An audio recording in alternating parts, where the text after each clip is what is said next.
Chapter 22. As soon as Mr. and Mrs. Twit had disappeared down the road, the monkeys all flipped back onto their feet the right way up. "Quick, get the key!" Mugglewump called out to the roly-poly bird, who was still sitting on the roof of the house. What key?" shouted the roly-poly bird. "The key to the door of our cage," cried Mugglewump. "It's hanging on a nail in the workshed. That's where he always puts it." The roly-poly bird flew down and came back with the key in his beak. Mugglewump reached a hand through the bars of the cage and took the key. He put it in the lock and turned it. The door opened. All four monkeys leapt out together. "We're free!" cried the two little ones. "Where shall we go, Dad? Where shall we hide?" "Don't get excited," said Mugglewump. "Calm down, everybody. Before we escape from this beastly place, we have one very important thing to do." "What?" they asked him. "We're going to turn those terrible twits upside down." "We're going to what?" they cried. "You must be joking, Dad." "I'm not joking," Mugglewump said. "We're going to turn both Mr. and Mrs. Twit upside down with their legs in the air." Don't be ridiculous," the roly-poly bird said. "How can we possibly turn those two mackety old monsters upside down?" We can, cried Mugglewump. "We're going to make them stand on their heads for hours and hours, perhaps forever. Let them see what it feels like for a change." "How?" said the roly-poly bird. "Just tell me how." Mugglewump laid his head on one side and a tiny twinkling little smile touched the corners of his mouth. "Now and again," he said, "but not very often, I have a brilliant idea. This is one of them. Follow me, my friends, follow me." He scampered off towards the house, and the three other monkeys and the roly-poly bird went after him. "Buckets and paintbrushes," cried Mugglewump. "That's what we want next. There are plenty in the workshed. Hurry up, everyone. Get a bucket and a paintbrush." Inside Mr. Twit's workshed, there was an enormous barrel of hug-tight sticky glue, the stuff he used for catching birds. "Fill your buckets," Mugglewump ordered. "We are now going into the big house." Mrs. Twit had hidden the key to the front door under the mat, and Mugglewump had seen her doing it, so it was easy for them to get in. In they went, all four monkeys with their buckets of sticky glue. Then came the roly-poly bird flying in after them with a bucket in his beak and a brush in his claw. Chapter 23.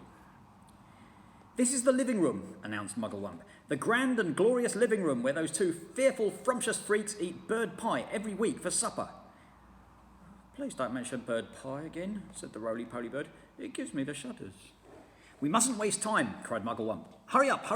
Now, the first thing is this. I want everyone to paint sticky glue all over the ceiling. Cover it all, smear it in every corner." "Over the ceiling?" they cried. "Why the ceiling?" "Never mind why," shouted Mugglewump. "Just do as you're told and don't argue."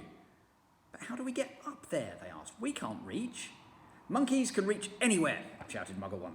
He was in a frenzy of excitement now, waving his paintbrush and his bucket and leaping about all over the room. Come on, jump on the table, stand on the chairs, hop on each other's shoulders. Roly-poly can do it flying. Don't stand there gaping, we have to hurry, don't you understand that? Those terrible twits will be back any moment, and this time they'll have guns. Get on with it, for heaven's sake, get on with it." And so the great glue painting of the ceiling began. All the other birds who'd been sitting on the roof flew in to help, carrying paintbrushes in their claws and beaks. There were buzzards, magpies, rooks, ravens, and many more.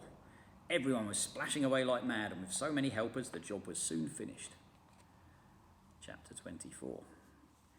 "What now?" they all said, looking at Mugglewump. "Aha!" cried Mugglewump. "Now for the fun! Now for the greatest upside-down trick of all time! Are you ready?" "We're ready," said the monkeys. "We're ready," said the birds. "Pull out the carpet," shouted Mugglewump. "Pull this huge carpet out from under the furniture and stick it onto the ceiling." "Onto the ceiling?" cried one of the small monkeys. "But that's impossible, Dad." "I'll stick you on the ceiling if you don't shut up," snapped Mugglewump.